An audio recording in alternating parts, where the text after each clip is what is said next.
सिंध की आवाम ने दिल खोल के पाकिस्तान पीपल्स पार्टी को सपोर्ट की और इसी में पीपल्स पार्टी के दोस्त जश्न भी मना रहे हैं। चेयरमैन बिलावल भुट्टो ज़रदारी साहब पहली जलसे की तकरीब जो कि ठट्टा ज़िले के अवाम मना रहे उसमें शिरकत के लिए ठट्टा जाएंगे और ये तकरीब सिर्फ़ और सिर्फ जो पीपल्स पार्टी के वर्कर्स को वो शुक्रिया अदा करने जा रहे हैं कि पीपल्स पार्टी के वर्कर्स और अवाम ने जो एक भारी मैंडेट पीपल्स पार्टी को दिया है उसमें जश्न की तकरीबात में शिरकत होंगे। आज सिंध में ग्रैंड डेमोक्रेटिक अलायंस की जानिब से एक प्रोग्राम किया जा रहा है। पहले धरना कह रहे थे, फिर जलसा कह रहे थे। खैर, मैं थोड़ी वाज़ेह कर लूँ क्योंकि सिंध के लोगों को तो सब कुछ पता है, लेकिन शायद पाकिस्तान के लोगों को कम पता हो।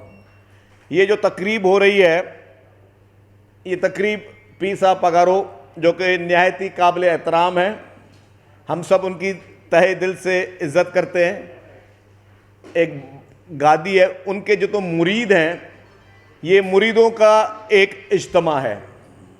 इसको ये ना समझा जाए कि ये कोई पॉलिटिकल पार्टी का जलसा है, ये मुरीदों का इज्तिमा है और ये उनको पूरा आईनी इख्तियार है कि वो जलसे करें, तकरीबें करें। अब उसमें मैं थोड़ा वाज़ेह कर लूँ, जब ये 2024 के इंतखाबात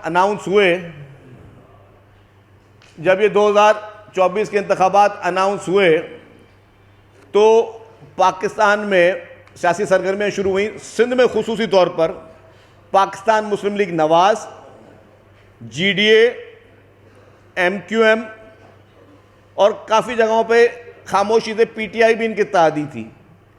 सिंध भर में ये इत्तेहाद बना कि पाकिस्तान पीपल्स पार्टी का डट के मुकाबला करना है और ये इत्तेहाद हर इलेक्शन में बनते हैं, कोई नई चीज़ नहीं है। तो अकेले सर कोई जमात नहीं आई और ना ही लड़ना चाहते। जितने भी एंटी पीपल्स पार्टी कुव्वतें हैं वो सारी जमा हुई और एंटी पीपल्स पार्टी कुव्वतों ने ये कोशिश की कि हम पीपल्स पार्टी का मुकाबला करें और अल्हम्दुलिल्लाह हर जगह से तारीख़ी शिकस्त नसीब हुई। काफ़ी जगहों पर ये GDA, जमात इस्लामी, MQM और इनके साथ साथ PTI भी शामिल थी और इन सारे इत्तेहादों को हर जगह पे पीपल्स पार्टी ने बड़े मार्जिन से हराया। अब ये बात आ गई कि जी ये कहते हैं, जो कि हारने वाले की यही एक बयानिया होता है कि जी धांधली हुई है। कहाँ धांधली हुई है, कौन सी धांधली हुई है? जब इंतखाबात के नतायज आ रहे थे आप खामोश थे। आपने कितने इंतखाबात में कौन से नतीजे पे आपने कहा कि जी रिकाउंटिंग करो? कौन से इंतखाबात में आपने कोई सबूत पेश किया कि जी यहाँ पे हमारे साथ धांधली हुई है? कौन से इंतखाबात में आपने कोई कंप्लेंट पेश की? ड्यूरिंग द इलेक्शन में आपने कोई कंप्लेंट पेश की? इंतखाबात के दौरान या इंतखाबात के बाद आपने कोई कंप्लेंट? नहीं, बस एक जनरल बस बयानिया कि जी हमें शिकस्त हुई है और हमारे साथ धांधली हुई है। कुछ अर्सा पहले ही यहाँ पे बलदियाती इंतखाबात भी हुए थे। बलदियाती इंतखाबात में GDA या उनके जो इत्तेहादी हैं, सिंध का कोई एक ज़िले का नाम ले लें कि जहाँ पे उनको कामयाबी हुई हो। कोई भी एक ज़िला नहीं है सिंध में जहाँ पे GDA या उसके इत्तेहादियों को कोई कामयाबी मिली हो। तो उस वक्त क्यों नहीं बोला? वो भी अभी तो रिसेंटली हुए हैं, साल पहले हुए हैं कि जी धांधली हुई है। उस वक्त अगर आपको बलदियात में भी लोगों ने मुस्तरद कर दिया तो आपके करतूतों की वजह से आपको मुस्तरद किया है, आपके अमालों की वजह से आप लोगों को मुस्तरद किया गया है। जितनी भी जमातें हैं तो आपको उस वक्त भी मुस्तरद किया गया और ये जनरल इलेक्शन में लोगों ने भर भर के जो है वो आपको मुस्तरद किया, दिल खोल के आपको मुस्तरद किया। क्योंकि अब क्यों मुस्तरद होते हैं वो भी मैं आपको बताना चाहूँगा कि जब भी मुश्किल वक्त आता है और सिंध के लोगों ने, पाकिस्तान के लोगों ने मुश्किलातें देखी, सिंध के लोगों ने मुश्किलातें देखी, तो सिंध में सिंध हुकूमत कहाँ थी और पीपल्स पार्टी कहाँ थी? मैं सिंध हुकूमत को अलग करूँगा, पीपल्स पार्टी को अलग करूँगा। पीपल्स पार्टी का एक एक MPA, एक एक MNA जो हमारे दिहाड़ी पेशा लोग थे उनकी इमदाद में मसरूफ़ थे, उनको राशन पहुँचा रहे थे, उनको वैक्सीनेशन मुफ्त में देके उनको पहुँचा रहे थे, उनकी टेस्टिंग्स करवा रहे थे। अभी सैलाब आया, सैलाब में ये सारे मेरे जर्नलिस्ट भाई बैठे हुए हैं और कुछ हमारे ऐसे जर्नलिस्ट हैं जो बहुत अच्छा भी बोलते हैं और बड़ा ओपन बोलते हैं। मुझे सैलाब में ये जितने दोस्त बटे, कोई एक पार्टी बता दे मुझे सिंध में आपको नजर आई हो। पीटीआई नजर आई आपको, पीएमएलएन नजर आई आपको, जीडीए नजर आई आपको, जमात इस्लामी नजर आई आपको? कोई मुझे पार्टियां बताएं जो आपको पब्लिक में नजर आए हों। ये जीडीए के जितने रहनुमा थे, ये जेयूआईएफ भी इनके साथ इत्यादि में नाम रह गया, जेयूआईएफ के रहनुमा, ये कहीं आपको नजर आए कि ये कहीं पे कोई काम कर रहे हैं, कहीं लोगों के बीच में बैठे हुए हैं?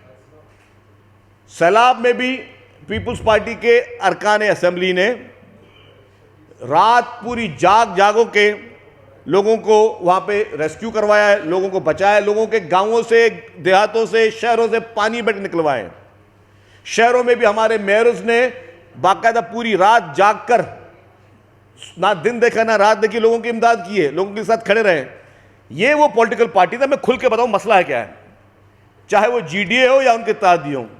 ये 5 साल पूरे के पूरे ये घरों में, ड्राइंग रूम में बैठे होते हैं। और मैं फैक्ट बता रहा हूं, अगर मैं गलत बोल रहा हूं तो आपके मेरे साहब दोस्त कोई मुझे इस पर कह सकता है। कोई इनको सियासी सरगर्मी आपको नजर नहीं आएगी, किसी गरीब से मिलने नहीं जाएंगे, अपने घरों में या अपने इनके पास जो उनके उताके हैं, किसी गरीब का एक्सेस नहीं होता, किसी गरीब से ये मिलने के लिए तैयार नहीं है। और फिर जब इलेक्शन का टाइम आता है तो सारी जमातें, वो चूचू का मुरब्बा जमा हो जाता है और फिर पहुंच जाते हैं कि जी हमें इलेक्शन के लिए हमें वोट दो। तो लोग अब बेवकूफ नहीं हैं, लोग अब अंधे नहीं हैं। लोगों को अल्लाह ताला ने अक्ल दी। लोग देखते हैं कि जी हमारे साथ दुख सुख में कौन खड़ा है, हमारे लिए डेवलपमेंट कौन कर रहा है, हमारे लिए हॉस्पिटल्स किसने बनाई है। आज अगर किसी को दिल का कोई हार्ट अटैक हो जाए, या किसी को गुर्दों की बीमारी हो जाए, या किसी को स्किन कोई भी इंफेक्शन डिजीज कोई हो जाए, या बच्चों को कोई मर्ज हो जाए, तो वो सिंध हुकूमत की कायम करदा पाकिस्तान की बेहतरीन हॉस्पिटल्स में जाते हैं और वहां पे मुफ्त इलाज कराते हैं। जीडीए की हुकूमत ने या बाकी पॉलिटिकल पार्टीज ने, ये सब हुकूमत में हिस्सा रहे हैं। आप देखें कभी जीडीए को या ये बाकी जमातें हैं, कभी इनको देखा है कि आपने इन लोगों ने कोई एक अच्छा काम किया हो? ये इक़्तिदार में हमेशा रहे, हमेशा डिक्टेटरशिप के दौर में ये बड़ी बड़ी वजारतों में रहे, कोई एक काम बता दें इन्होंने किया हो, या कभी सिंध के हुकूक की कभी उन्होंने कोई बात उठाई हो? सिर्फ सियासी जलसों में बैठकर बातें करने से आपके क्लेम्स जो है वो सही नहीं होते। लोग समझते हैं कि जी आपकी काबिलियत नहीं है, आपके लोगों में वो आपके लोगों में वो एक्सेस ही नहीं है। सिर्फ मुरीदों को जमा करना ठीक है, आपकी एक गादी, हम आपका बहुत एहतराम करते हैं, दिल की गहराई से आपका एहतराम करते हैं, आप बहुत अच्छे शख्सियत हैं। लेकिन आप अगर उन्हीं मुरीदों को जिनका आप कहते हैं कि जी मेरा ज़ाती तौर पे सियासत से वास्ता नहीं है, उनको अगर आप सियासत में लाएंगे, और आप मुरीद भी काफ़ी बता दूं आपको, मेरे अपने हल्के की बात करता हूं, बड़ा ओपन चैलेंज की बात करता हूं। मेरे हल्के में पीर साहब के मुरीद हैं, वो पाकिस्तान पीपुल्स पार्टी के नुमाइंदे हैं वहाँ पे, वो बल्दियात में हमारे नुमाइंदे हैं, वो हमारे यूनियन काउंसिल्स के चेयरमैन हैं, वो पीर साहब के मुरीद हैं, वो पक्के पीपुल्स पार्टी के जाले हैं। और मेरी चीज़ को वेरीफाई भी किया जा सकता है, हो सकता है मैं गलत बात कर रहा हूँ। और अगर मैं, और एक दफ़ा नहीं, हर इलेक्शन में मेरे पास 2-2 यूसीज भी वो हमारे पीर साहब के मुरीद है पीपुल्स पार्टी में। तो लोग जो है वो सियासी शऊर रखते हैं, लोग ये समझते हैं। आज भी जहाँ धरना हो रहा है, जिस जगह पे धरना कर रहे हैं, उस धरने के आप इलेक्शन के रिजल्ट निकाल लें कि जीडीए ने अगर उठाए 5000 वोट तो पीपुल्स पार्टी ने लाख से ऊपर वोट उठाएगा। तो आप बताएं कि कौन से हल्के में आपको प्रॉब्लम आ रहा है, हमसे बात करें। मैं आपको अपने हल्के की बात करता हूं। मेरे हल्के में ये पूरी जीडीए, एमक्यूएम, जो भी इनकी जमातें हैं, जमात इस्लामी, फजलुर रहमान, सब पहले भी इकट्ठे थे। आ जाए मुझसे, मैं आज सीट छोड़ता हूं, दोबारा आके मुकाबला कर लें। अगर आप जीत गए तो आपकी धांधली का क्लेम ठीक है, अगर आप नहीं जीते तो इसका मतलब यह है कि आपकी क्लेम्स गलत है। मैं अपने हल्के का ओपन ऐलान करता हूं, कल आके मुझे बोले कि जी करना है, मैं हाजिर हूं। तो ये इसी तरीके से सिंध में किसी हल्के में भी इनकी पॉलिटिक्स सिर्फ और सिर्फ, अगर आप बैठ के नफरतें फैलाएंगे। जलसों में मैंने आज कोई तकारीर देखी, कोई कह रहा है जी कि मुझे 5 खून माफ़ हो तो मैं ये 5 कत्ल कर दूं। मतलब ये सियासत में आप कत्ल आम की बात करेंगे तो बराए मेहरबानी ये बातें अच्छी नहीं होती हैं। बहुत एहतराम है, और वो एहतराम हमेशा कहते हैं इज्जत देने से इज्जत मिलती है। हम वो एहतराम हमारा कायम दायम रहना चाहते हैं। लेकिन अगर आपके जलसे के प्लेटफॉर्म से हमारी लीडरशिप के लिए गलत बातें होंगी तो डेफिनेटली खामोशी पीपुल्स पार्टी भी नहीं करेगी। लेकिन पीपुल्स पार्टी नहीं चाहती कि हम उस नहज पे जाएं।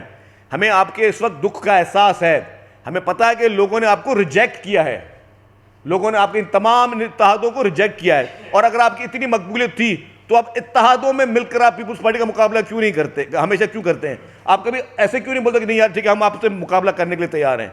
किसी एक हल्के का नाम ले लीजिए, आप बोले मुकाबला करने के लिए तैयार हैं। आप हमें जब 25 जमातों का मुरब्बा बनकर आप जो है वो मुकाबला करते हैं, क्योंकि आपकी आवाम में पजीराई नहीं है।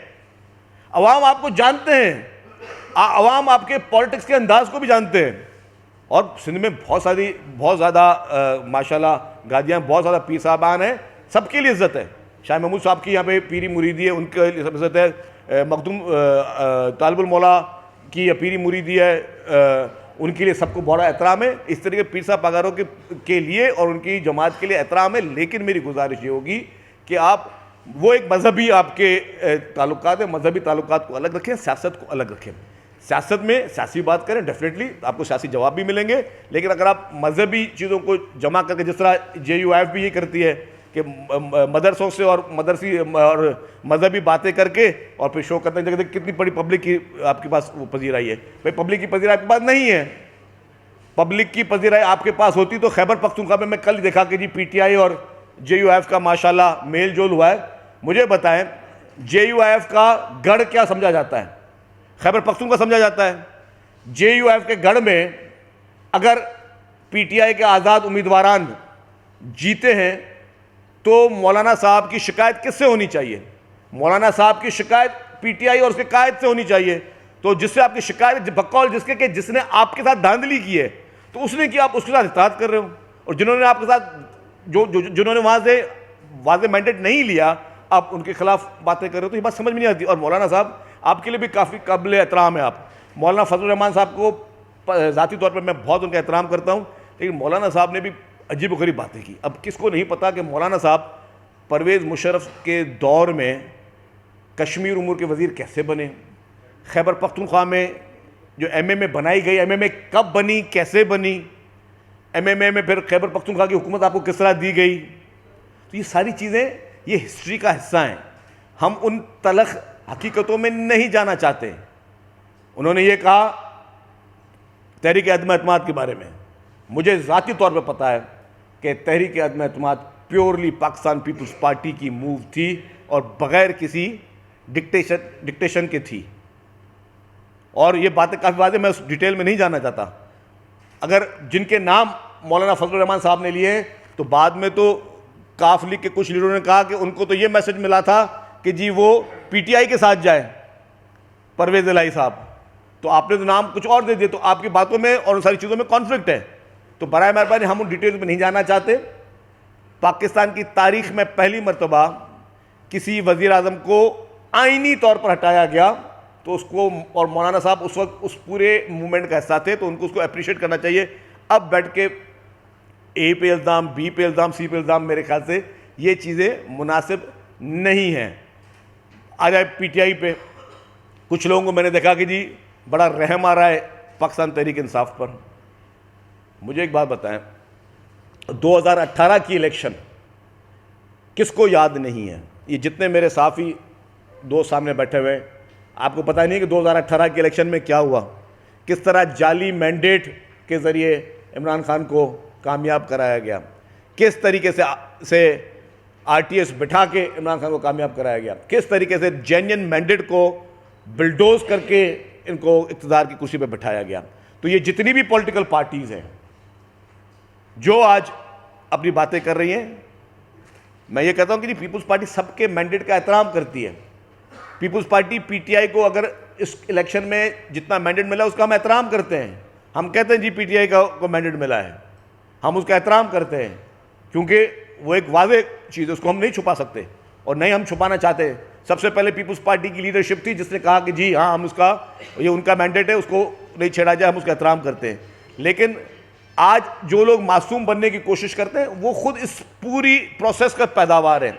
इमरान खान के जलसे, इमरान खान के धरने, किस तरह वो धरने हुए थे, इमरान खान के 126 दिन का धरना वो किस तरीके से किसके कहने पे हुए थे, फिर कौन कौन जो है वो इमरान खान को उभारने में शामिल थे, फिर इमरान खान की हुकूमत के बाद कौन कौन जहाज भर के लोगों की वफादारियां तब्दील की जा रही थी। ये चीज़ किससे छुपी हुई है? 5 साल पुरानी बात है यार। जो आज मेरे दोस्त जो PTI के जो आइडियोलॉजी रखते हैं वो भी उस चीज़ के गवाह हैं किस तरीके से जो है वो मैंडेट पे डाके मारे गए, लोगों के मैंडेट को छीना गया। और मैं वो कहता हूं कि हर एक के मैंडेट का एहतराम रखना चाहिए। पीपुल्स पार्टी के मैंडेट को सबको एहतराम रखना चाहिए। पीपुल्स पार्टी को इलेक्शन पे रिजर्वेशंस हैं, हमें पता है कि कहीं कहीं हमारे मैंडेट पे डाका लगा है, तो हमने उन तमाम मेंबरान जिनके हम समझते हैं कि जिनके मैंडेट पे डाका लगा है, वो लोग कोर्टों में जाएंगे, वो कानूनी रास्ते इख्तियार करेंगे, वो धरने बैठ के नहीं देंगे। बैठ के तकरीरें कर रहे हैं जीडीए के दोस्त वहां पे, पीपुल्स पार्टी ने ऐसा क्या किया कि जी पीपुल्स पार्टी को वोट मिला। ओ भाई, पीपुल्स पार्टी ने ऐसा क्या नहीं किया है जो पीपुल्स पार्टी को वोट मिलना चाहिए। 21 लाख लोगों के घर बन रहे हैं सैलाब मुतासरीन, 21 लाख लोगों को, 21 लाख खानदानों को। मुझे जीडीए या ये पार्टियां बताएं कोई एक घर किसी गरीब को उन्होंने बना के दिया हो, एक घर किसी को बना के दिया हो। हर डिस्ट्रिक्ट में हॉस्पिटल्स बन रही हैं, हर डिस्ट्रिक्ट में रोड रास्ते बन रहे हैं। और हमारे जो रोड रास्ते बन रहे हैं उनमें लोगों को फर्क क्यों आता है? अगर हमने सांगड़ में, खैरपुर में रिकॉर्ड डेवलपमेंट की है, अगर बाकी सारे जिला में हमने रिकॉर्ड डेवलपमेंट की, तो उन रास्तों पर, उन सड़कों पर जीडीए के लोग और पीर साहब के मुरीद वो भी सफर कर रहे हैं। जो हॉस्पिटल खैरपुर में अगर आज लिवर और लंग्स का मुफ्त हॉस्पिटल इलाज हो रहा है, तो वहां जीडीए के सपोर्टर्स और वो पार्टियां, उनकी वो लोग भी मुफ्त में इलाज कराएं। तो लोग इसलिए आपको वोट नहीं देते कि आप सिर्फ बातें कर सकते हो, आपने अवाम के लिए कुछ नहीं किया है। जिन्होंने अवाम के लिए किया है, जिनकी पजीराई अवाम में, उनको कामयाबी मिली है। और अल्हम्दुलिल्लाह ये कामयाबी पाकिस्तान पीपुल्स पार्टी की लीडरशिप की वजह से मिली है, उनके विजन की वजह से मिली है। और जो सिंध गवर्नमेंट ने जो पिछले 15 साल में जो हर इशू को रिजॉल्व करने की कोशिश की है, मैं समझता हूँ इशूज़ हैं, हम ये नहीं कहते कि 100% हमारा काम हो गया है। इश्यूज हमारे हैं जो अब इंशाल्लाह ताला एक दफ़ा फिर मैंडेट मिला है, जो बचे कुछ इश्यूज है वो अब रिजॉल्व होंगे, वो अब एड्रेस होंगे। लेकिन वो सारे इश्यूज को बाकायदा एड्रेस किया गया है। आप देखें कि कौन सा ऐसा सेक्टर जिसमें पीपुल्स पार्टी ने कोशिश नहीं की चीज़ें बेहतरीन हो। आज थरकोल जो है, या आज एक वहाँ पे साहब खिताब कर रहे थे, वो चीफ मिनिस्टर भी रहे हैं थर पार्कर पे, उनके दौर में क्या उन्होंने काम किया। जब पीपुल्स पार्टी की हुकूमत आई तो वहाँ पे थर में कोयला निकल रहा है, वहाँ की सड़कें आपके कितने दोस्त देख कर आए, मेरे सब जाके देख कर आए हैं, आलीशान सड़कें, वहाँ पे नेटवर्क आप जाके देखें। आज वो थर का कोयला निकल रहा है जो कि 200 साल तक पाकिस्तान कोयला एक्सपोर्ट कर सकता है। जो आपकी पूरे मुल्क की मईशत आज बिगड़ी हुई हालत में वो सुधार सकता है, वो सिर्फ थर का अकेला कोयला सुधार सकता है। तो ये एफर्ट्स पाकिस्तान पीपुल्स पार्टी ने किए हैं। भाई, आप पीपुल्स पार्टी से क्या हिसाब मांग रहे हो? पीपुल्स पार्टी एक एक चीज़ का हिसाब देने के तैयार है। आप लोग जो भी इस पिछले 75 साल में जिस तरीके से भी आपने वजारत हासिल की, आप वफाकी वजारतों में भी रहे हो, आप सूबाई वजारतों में रहे हो, आप अपने को 4-5 काम गिनवाओ। मैं अगर ये सारे पीपुल्स पार्टी की सारी ये स्कीम्स और ये सारी चीज़ें गिनवाना शुरू करूंगा, मुझे रात हो जाएगी। आप 1 मिनट भी खड़े होकर नहीं सकते हो। सिर्फ जलसे में तकरीरें करना और नफरत जैसी बातें करना, मैं समझता हूँ उसकी मैं भरपूर लफ्ज़ों में मुज़म्मत करता हूँ। और मेरी लीडरशिप की तरफ से अभी भी यही है कि जी हमें किसी भी तलख बात का तलख जवाब नहीं देना, हमें किसी गलत बात का गलत जवाब नहीं देना, क्योंकि हम नहीं चाहते इस मुल्क में ऑलरेडी इस वक्त जो है चीज़ें बहुत मैं समझूंगा कि हीट की तरफ है। हम नहीं चाहते कि इसको हम बढ़ाएं, हम इसको ठंडा करना चाहते हैं। और मैं एक बात बताऊं, इस मुल्क में वाहिद लीडर मोहतरम आसिफ अली जरदारी साहब हैं जो इस पूरे मुल्क के इस वक्त इन सूरत हाल को बेहतर तरीके से हैंडल कर भी सकते हैं। और उनका ही वो फहम, वो उनका सबको साथ लेकर चलना, वो उनको सबको एक मेज़ पे बिठाने की सलाहियत है, जो कि जितने भी लोग आज बिखरे हुए हैं उनको वापस एक मेज़ पे बिठा सकते हैं, एक गुलदस्ते की तरह पूरी कौम को साथ ले चल सकते हैं। क्योंकि पाकिस्तान अभी मज़ीद मुतहम्मिल नहीं हो सकता कि पाकिस्तान इस तरीके से जो है वो चीज़ों को डिस्टर्ब किया जाए। इस वक्त सबका एक एजेंडा होना चाहिए, वो होना चाहिए कि पाकिस्तान का इस्तेहकाम, पाकिस्तान की इकॉनमी की बेहतरी, पाकिस्तान में सियासी तौर पर और इकॉनमी तौर पर पाकिस्तान को मजबूत करना, पाकिस्तान के फॉरेन रिलेशनशिप को मजबूत करना। और जो भी लोग जो गैर मुल्की उन लोगों के एजेंडा पे इस मुल्क में, इस मुल्क के माहौल को ख़राब करना चाह रहे हैं, उसके खिलाफ सबको एक साथ बैठना पड़ेगा। यार सामने न्यूटन के हवाले से तो मशहूर था इमरान खान साहब के बारे में और दीगर दोस्तों के बारे में ये था कि वो न्यूटन लेते हैं। लेकिन अभी जो 2008 से लेकर अभी 2024 तक मौलाना फजल रहमान के खिलाफ बोलते रहे इमरान खान। वो तो ये कहते रहे कि यहूदियों का एजेंट है और मुल्क की सलामती के लिए खतरा है। अब उन्हीं के साथ बैठ गए तो ये यू टर्न मौलाना ने भी ले लिया है। देखें जी, जो भी मौलाना साहब का हम एहतराम करते हैं, जो भी मौलाना साहब के ख़िलाफ़ गुफ्तगू इमरान खान करते रहे, मैं ख्याल है वो काबिल मज़म्मत थी। ना उसको पहले डिफेंड किया जा सकता था, ना अब किया जा सकता है। अब उन दोनों पार्टियों को खुद सोचना चाहिए। और मेरे लिए तो ताजुब है कि मौलाना साहब की कंप्लेंट ये है कि उनके मैंडेट पे डाका लगा, और डाका डालने वाले की पे कंप्लेंट होनी चाहिए। कोई भी इन्वेस्टिगेशन करेगा कि भाई फ़ायदेमंद कौन था, उसका बेनिफिशरी कौन था, तो ज़ाहिर पीटीआई थी। तो वो उसी के साथ बैठ के ताद कर रहे हैं, और फिर उनकी शिकायत किससे, वो फिर मैं तो सियासी तौर पे शायद इतना समझदार नहीं हूँ, कोई और समझदार आदमी इसका जवाब दे सकता है।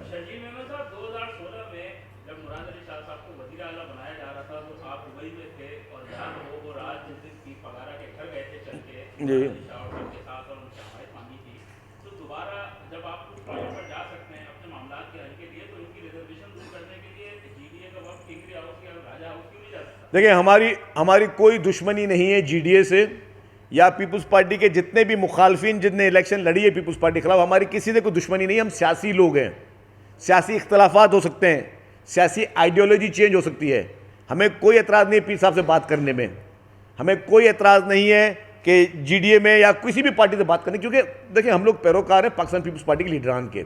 और मैंने फिर कहा कि इस मुल्क का वाहिद शख्स, पूरे पाकिस्तान का वाहिद शख्स मोहतरम आसिफ अली ज़रदारी साहब हैं, जो बदतरीन इख्तलाफात को ख़त्म करके लोगों को साथ हाथ मिलाने पे यकीन रखते हैं। और उन्होंने प्रूव किया है, उनकी उस सियासी दानिशमंदी ने प्रूव किया है कि वो अपने बदतरीन मुखालिफ के साथ भी जो है वो उसको अपने साथ में उसको दोस्त बना सकते हैं, अपना भाई बना सकते हैं। तो हमारी किसी से भी कोई लड़ाई झगड़ा नहीं है। लेकिन जो लोग अवाम को अगर बेवकूफ़ बैठ के बनाएं और इस तरह का इंप्रेशन दे कुछ हुआ तो भाई हुआ, तो मैंने चैलेंज दिया ना भाई, मेरी सीट से शुरू करो, बिस्मिल्लाह करो, सारी पार्टियां जमा हो जाए, इन पार्टियों के सरबराह आगे मेरी सीट से इलेक्शन लड़ लें। अगर वो ये मेरी सीट जीत जाते हैं तो मैं समझूंगा कोई बात उनकी जायज़ बात है, आए बिस्मिल्लाह करें।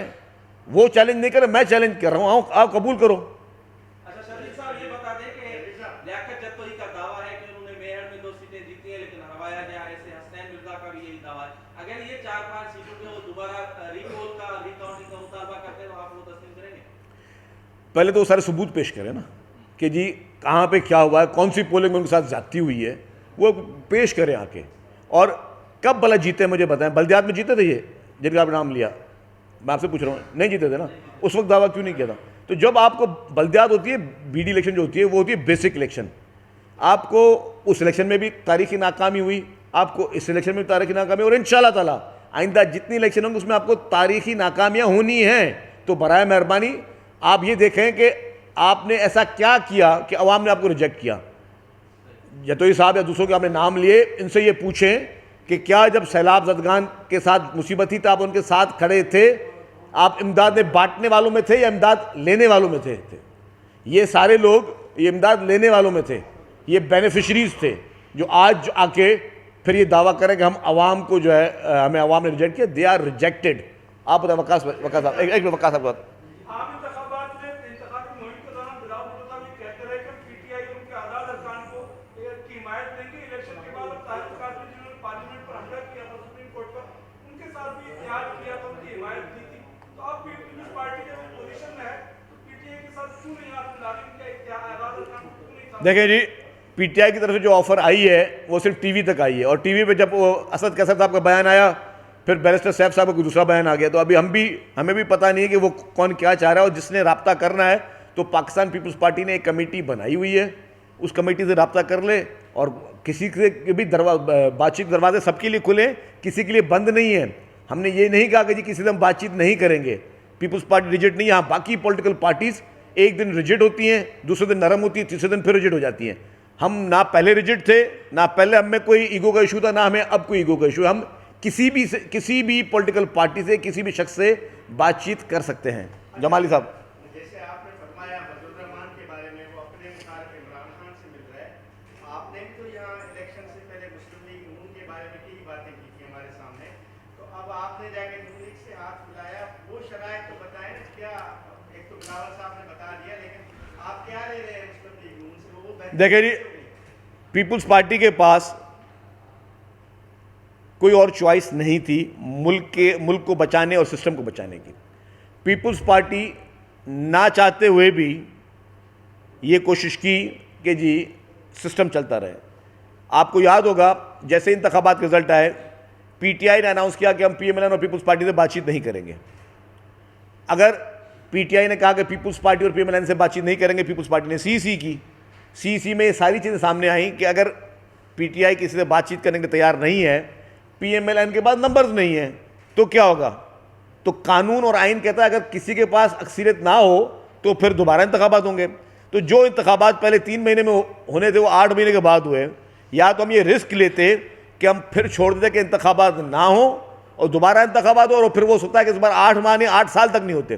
तो पीपुल्स पार्टी ने फिर अगेन पाकिस्तान के लिए, पाकिस्तान की जमहूरियत के लिए और पाकिस्तान के पार्लियामेंट के लिए वो कड़वी गोली खा के भी कहा कि जी ठीक है, क्योंकि पीएमएलएन के साथ हमारे जो एक्सपीरियंसेस हैं, तजुर्बात हैं, वो बहुत बुरे गुजरे हैं।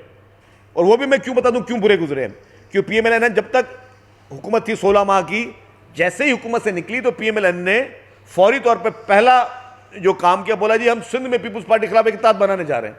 ओ भाई, अचानक पीपुल्स पार्टी ने आपको ऐसा क्या किया, किसकी शक्ल आपको पसंद नहीं आई कि आपने कहा कि हम पीपुल्स पार्टी के खिलाफ इत्तेहाद बनाने जा रहे हैं सिंध में, जो कि मैं समझता हूं पीएमएलएन ने बैक स्टेप किया। लेकिन पीपुल्स पार्टी ने कहा कि जी ठीक है, हम कोई वजारत नहीं लेंगे, हम वफाकी हुकूमत का कोई हिस्सा नहीं बनेंगे, हम अनकंडीशनली पीएमएलएन को हुकूमत बनाने के लिए हम सपोर्ट करेंगे। जो आईनी कानूनी वहां पे बिल आएंगे, जिसको हम समझेंगे कि वो बिल ठीक है, उस पर हम सपोर्ट करेंगे। जो समझेंगे कि नहीं ये अवाम के हकों के खिलाफ कोई चीज़ होगी तो उसको हम मुखालफत करेंगे। तो मैं कहता हूं इस चीज़ पे अगेन, क्योंकि इस मुल्क में होता क्या है कि हिस्ट्री, आज की हिस्ट्री आज नहीं लिखी जाती, आज की हिस्ट्री बहुत बाद में लिखी जाती है। तो मैं समझता हूं कि ये अगेन एक चीज़ जो है, अगेन जो है ये मुल्क के साथ ये पीपुल्स पार्टी की तरफ से एक तारीखी डेमोक्रेटिक एक कुर्बानी पीपुल्स पार्टी ने दी है कि ना चाहते हुए भी तलख तजुर्बों के बावजूद उन्होंने कहा कि हम पीएमएलएन को हुकूमत बनाने के लिए सपोर्ट कर रहे हैं। आपने इंटरव्यू की बात की मौलाना के, उसमें मौलाना ने एक मुलाकात का भी जिक्र किया है जनरल बाजवा शायद के साथ। क्या वो मुलाकात हुई थी या नहीं, क्या उसको भी आप डिनाई करते हैं? दूसरा मेरा क्वेश्चन ये है कि एमकेएम की वफाक में इत्तेहादी बनने जा रही है, तो क्या उसकी आईनी तरमीम की भी हिमायत करेगी? देखें जी, जहाँ तक आपने आईनी तरमीम की बात की, जो भी आईनी तरमीम आएगी पीपुल्स पार्टी उसको देखेगी। जहाँ तक मौलाना फजलुर रहमान साहब की आपने बात की कि किसी मुलाकात की बात की, मैंने ऑनेस्टली पूरा इंटरव्यू उनका नहीं देखा, मैंने जो चीज़ें देखी उसमें बता रहा हूँ। अब कौन सी मुलाकात, मैं तो कम से कम उस मुलाकात में नहीं था। और मैं समझता हूँ कि मौलाना साहब पहले अपनी मुलाकातों को बताएं कि कौन सी मुलाकात के बाद मौलाना साहब को कश्मीर अफेयर्स का वज़ीर चेयरमैन बनाया गया with the status of minister. और वो जो परवेज़ मुशर्रफ साहब की हुकूमत थी वो गैर आइनी हुकूमत थी। तो मौलाना साहब पहले बताएं कि गैर आइनी दौरे हुकूमत में वो क्यों परवेज़ मुशर्रफ साहब की काबीना में आए, उस गैर आइनी जो इक़्तिदार था उसमें क्यों एमएमए उन्होंने बनाई और क्यों केपीके की गवर्नमेंट ली, उसमें क्या फ़वायद। और उसी के मुझे याद है केपीके की गवर्नमेंट में सिराजुल हक साहब फाइनेंस मिनिस्टर थे उसी एमएमए की हुकूमत में, जो आज बड़ी आइनी और कानूनी बातें करते हैं ना सब। तो ये सारे उसके देवर द शेयर होल्डर्स। वो जो इलीगल इलिजिटिमेट गवर्नमेंट थी, गैर आइनी गैर कानूनी गवर्नमेंट थी, उसमें ये सारे लोग जो आज आपको बहुत अच्छी अच्छी बातें करते हुए नजर आ रहे हैं, और उसी रेफरेंडम में इमरान खान साहब भी मौजूद थे जो उस वक्त तस्बीह पढ़ते थे उनकी। तो इमरान खान साहब भी जो है वो भी उस रेफरेंडम में परवेज़ मुशर्रफ साहब के इक़्तिदार को तूल देने के बराबर के शरीक थे। और आज वो बयानिया ही इनका डिफरेंट हो गया सबका ना। आज ये बयानिया पूरे मुल्क को ये अनफॉर्चुनेटली कहना पड़ा है कि ये इंप्रेशन दे रहे हैं पूरे मुल्क को कि जी आप इस्टेब्लिशमेंट के खिलाफ हो जाओ। भाई मेरी बात सुनो, प्रेसिडेंट आसिफ अली ज़रदारी साहब की क्लियर थ्योरी है कि हमें अपने मुल्क के हर इदारे को, चाहे वो इस्टेब्लिशमेंट हो, चाहे वो अदलिया हो, चाहे वो पार्लियामेंट हो, चाहे वो मीडिया हो, सबको मजबूत से मजबूत तर बनाना है। हमने खुद बैठकर as a political party, as a अवाम अपने इन इदारों पे हमले नहीं करने। हमने खुद बैठकर एज अ पार्टी, एक समझदार जिम्मेदार पार्टी और समझदार जिम्मेदार अवाम के हैसियत से इन पॉलिटिकल पार्टीज को नुकसान, इन गवर्नमेंट के इंस्टीट्यूट्स को नुकसान नहीं पहुंचाना है, क्योंकि वो नुकसान हमारा नुकसान है। आज अगर आपकी सुप्रीम कोर्ट या आपकी अदलिया कमजोर होगी तो इसका मतलब आप कमजोर होंगे। आज आपकी अगर मीडिया कमजोर होगी तो आप कमजोर होंगे। आज अगर आपकी इस्टेब्लिशमेंट कमजोर होगी तो आपके मुल्क की सलामती कमजोर होगी। तो जो लोग इन सारी चीजों के बावजूद, मतलब जातियां पीपुल्स पार्टी से बढ़कर किसी पार्टी से नहीं हुई हैं, ये जितनी भी आज JUIF या PTI जो बातें करें, इन्होंने क्या कुर्बानियां दी हैं। इमरान खान 4 महीने से जेल में पड़ा हुआ है। इमरान खान की पार्टी ने JUIF को KPK में शिकस्त दे दी है इस पे, और GDA जो कभी पार्टी कभी थी नहीं, वो आज भी GDA एक पार्टी बोलते हैं, वो भी एक ग्रैंड डेमोक्रेटिक अलायंस है, उसमें भी छोटी छोटी नेशनलिस्ट पार्टियां सब शामिल हैं आपस में, और वो पार्टियां जो आज तक कभी काउंसलर नहीं बनी वो भी इस GDA का हिस्सा है। तो वो पॉलिटिकल पार्टी जो काउंसलर कभी नहीं बनी है, वो सब मिलकर अगर ये चैलेंज करें, गवर्नमेंट की रेट को चैलेंज करें, गवर्नमेंट के इलेक्शन को चैलेंज करें, एक फ्री एंड फेयर इलेक्शन को चैलेंज करें, तो क्या मकसद है कि गवर्नमेंट उसकी ब्लैकमेलिंग में आ जाए, या गवर्नमेंट जो है उनके हाँ में हाँ मिला दे, या गवर्नमेंट उनसे सरेंडर नहीं कर सकती ये, क्योंकि ये प्रेसिडेंट्स बनते हैं। अल्हम्दुलिल्लाह हमारा एक आईनी मुल्क है, इस आईनी मुल्क में आइन की बालादस्ती और कानून की बालादस्ती होगी। इस तरीके के जो हरकतें, उससे कभी भी ना कोई पार्टी ब्लैकमेलिंग में आएगी, ना कभी कोई हुकूमत को ब्लैकमेलिंग में आना चाहिए। काजी साहब, पहले काजी साहब।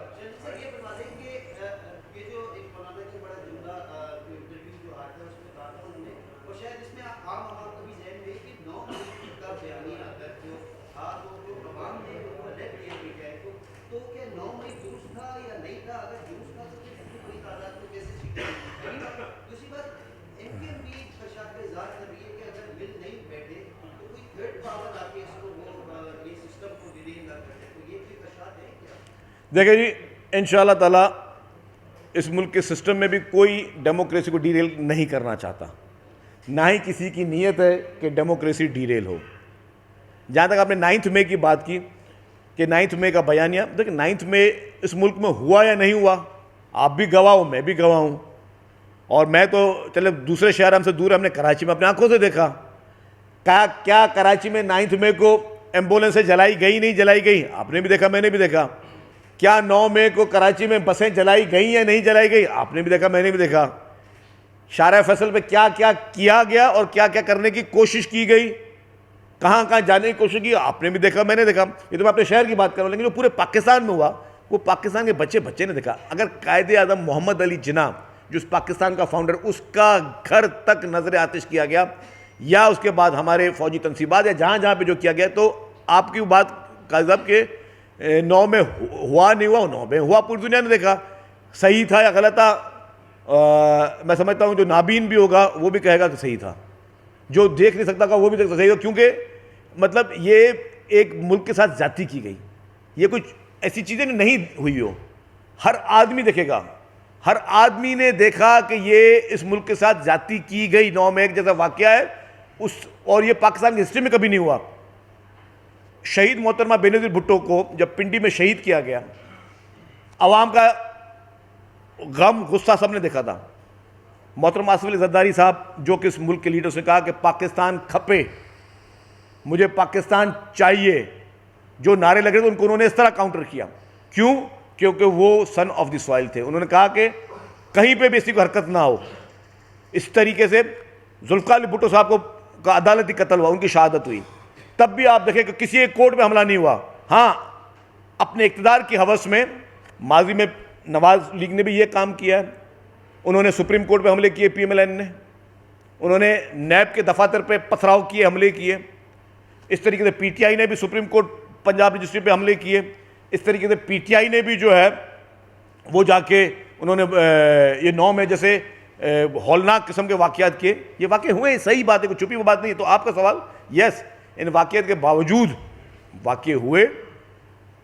इमरान खान ने एक नैरेटिव पैदा किया, जो सोशल मीडिया पे इन्होंने एक नैरेटिव पैदा किया। उसका मकसद ये था कि उसको भी डिनाइल कर रहे थे, मतलब ये अवाम की आंखों में धूल डाल रहे थे, हमने नहीं किया या हम उसमें मुलविस नहीं थे। एक एक कैमरा के फुटेज गवाह कि ये थे। अब वो अवाम ने जो भी फैसला किया, अवाम के फैसले की राय का एहतराम हम करते हैं, लेकिन वो वाक़या हुआ, वो सही बात है कि वो वाक़या हुआ और उसका सब गवाह है। और वाक़या नहीं होना चाहिए था, जो कि मैं समझता हूँ कि इस मुल्क के लिए उस दिन एक शर्मनाक दिन था। अच्छा ये बताइए कि उमर अयूब भी मफरूर इसके है, बाद उमर अयूब जो है उनके कैंडिडेट है वज़ीर आज़म के, वज़ीर आला उनके पंजाब के, वो भी मफरूर है, और वहाँ पे जो KPK के वज़ीर आला के PTI के वो भी मफरूर है। ये कैसा निज़ाम है कि एक आदमी ने 9 मई किया हुआ है और वो जीत भी रहा है और उसके बाद जो है वो वज़ीर आज़म पंजाब नामजद भी हो रहा है, जाहिर बात वोट भी लेगा वो, तो ये कैसे मुल्क के अंदर एस्टेब्लिशमेंट जो है स्टेबल कर रही है कि किस तरीके से? देखिए बात सुने, इससे तो आपकी बात सही होगी ना कि धांधली नहीं हुई। अगर धांधली होती और बकौल अगर PTI ये धांधली का इल्ज़ाम लगा रही है इस्टेब्लिशमेंट पे, आपके सवाल में भी इस्टेब्लिशमेंट आपने लफ्ज़ दिया, इसलिए मैं नाम ले रहा हूँ। अगर PTI धांधली का इल्ज़ाम लगा रही है इस्टेब्लिशमेंट पे, अगर इस्टेब्लिशमेंट ने धांधली करनी होती तो क्या अली अहमद गंडापुर साहब और उमर अयूब साहब जो कि बकौल आपके कि 9 मई में नॉमिनेटेड हैं, क्या वो जीत पाते? नहीं जीत पाते। तो मेरे ख्याल ये कॉन्ट्राडिक्शन उनकी तरफ से खुद ही आ गई। शरीफ साहब, आपने कहा कि मुल्क नए इंतखाबात का मुतमिन नहीं हो सकता। आपने इस कड़वी गोली को खाते हुए वजारत ना लेते हुए हुकूमत की हिमायत का फैसला किया है, तो क्या आपने ये भी फैसला किया है कि आप सदारत, कौमी असम्बली की स्पीकरशिप और चेयरमैन सेनेट और अपोजिशन लीडर भी मुल्क की खातिर कबूल करेंगे या नहीं करेंगे? देखिए जी, शहीद बीबी ने जब मैसिव धांधली करके नवाज शरीफ को जितवाया गया था तो 17 सीटें लेकर भी असेंबली में बैठने का फैसला किया था, और आज भी, और उस वक्त भी बीबी ने प्राइम मिनिस्टर के ओहदे पे कॉन्टेस्ट किया था। बीबी ने जो है पीपल्स पार्टी ने स्पीकर के ओहदे पे कॉन्टेस्ट किया था। अभी भी हम जो आइनी ओहदे उस पर हम कॉन्टेस्ट करेंगे, जो कि हमारा आइनी कानूनी हक है, और हम सबके पास वोटों के लिए भी जाएंगे, हर पार्टी के पास वोटों के भी जाएंगे। हम जितनी भी पार्टियां उनको पार्लियामेंट में हैं उनको बोलेंगे जी हमें मदद करो, वो हमारा आईनी इख्तियार है, उसको सारे डेफिनेटली कोई हमें रोक नहीं सकता जी।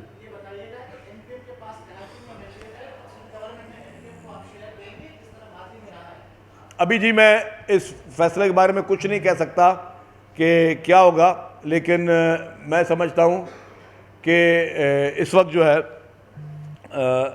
कोई भी चीज़ कबल ज़रूरत होगी, अगर वो रब्ता करेंगे तो देखा जाएगा उसमें।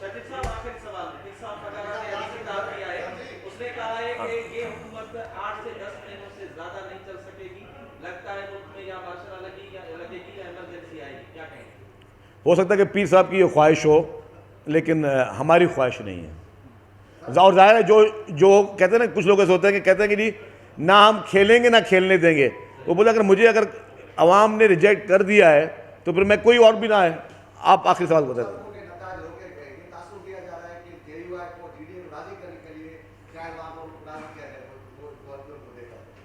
देखिए, जिनको शिकस्त हुई है उनको शिकस्त ही नसीब होगी, और राज़ी करना अवाम ने राज़ी करना है।